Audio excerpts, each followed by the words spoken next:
Do not use the fight without a ballast. If it's wired directly, it will fry it. I wish they'd warned me more in the box. I'm trying to get inside this thing, but it's really welded or something. Yeah. Wish I had a good pry.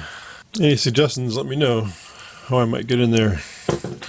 So I sent off for another one of the same type, same brand anyway. Bulb that do run directly wired. Unfortunately, they're about $22,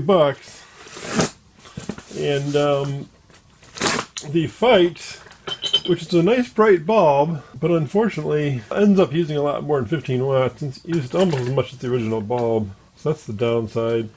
In my case, made the ballast very hot, and that's in the winter. I don't know how that would have worked if I'd have left it on for a lot of hours in the summer. It's hot out here. The room is only partially heated indirectly from the rest of the house. And here it is. Very similar box to the other one. Might be a slightly different tint box. Very similar.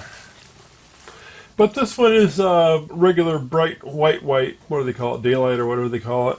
The other one I bought was a warm white for using in my office.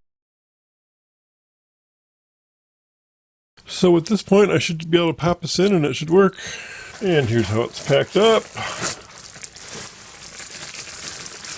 Probably the same guide they had before.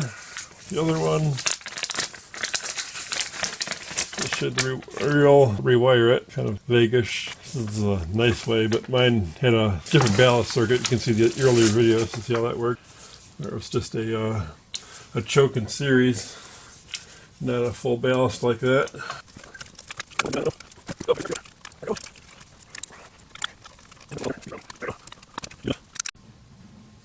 Huh. It's kind of a bluish cast to the light. I don't know if I like that so much, but I'll live with it. It's plenty bright. Let's see, I've got about 116, 17 volts here right now. I'm a long wire off the street. That's why my voltage is a little low. And let's see what she runs here. Perfect 1 for power factor, just like the other bulb. And wattage wise, only 10 watts. Down to 9 watts, but yeah, it's nice and low, 80 milliamps. So this bulb seems to function okay.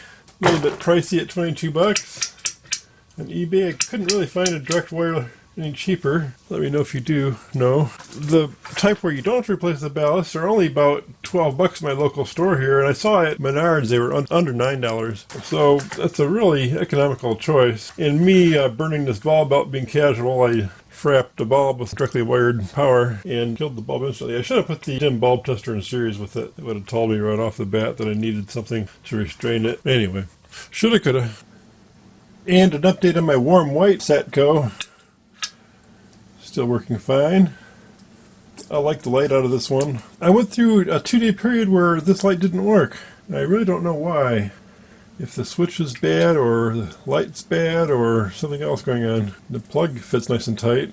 Then it was just on when I transferred fine since then. So I'll keep an update on how these bulbs go long term.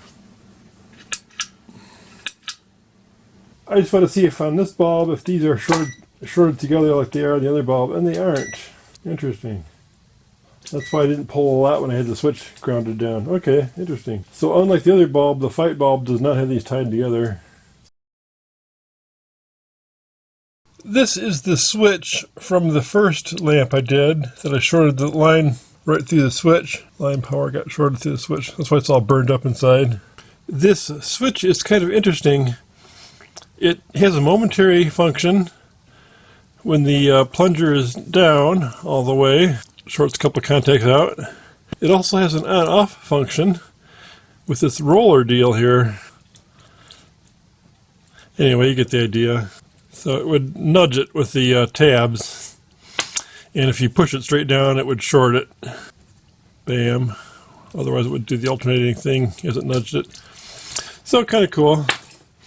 If you want to use this switch, if it was exactly like this one, it turns out the center contact and the white will give you an on-off function with this particular switch. And then just ignore these two switches. It could cut them right off. And then just use leave the neck wire. I desoldered the neck wire, but I wouldn't have had to if I would have used the stock switch, it turns out. I could have left that soldered on.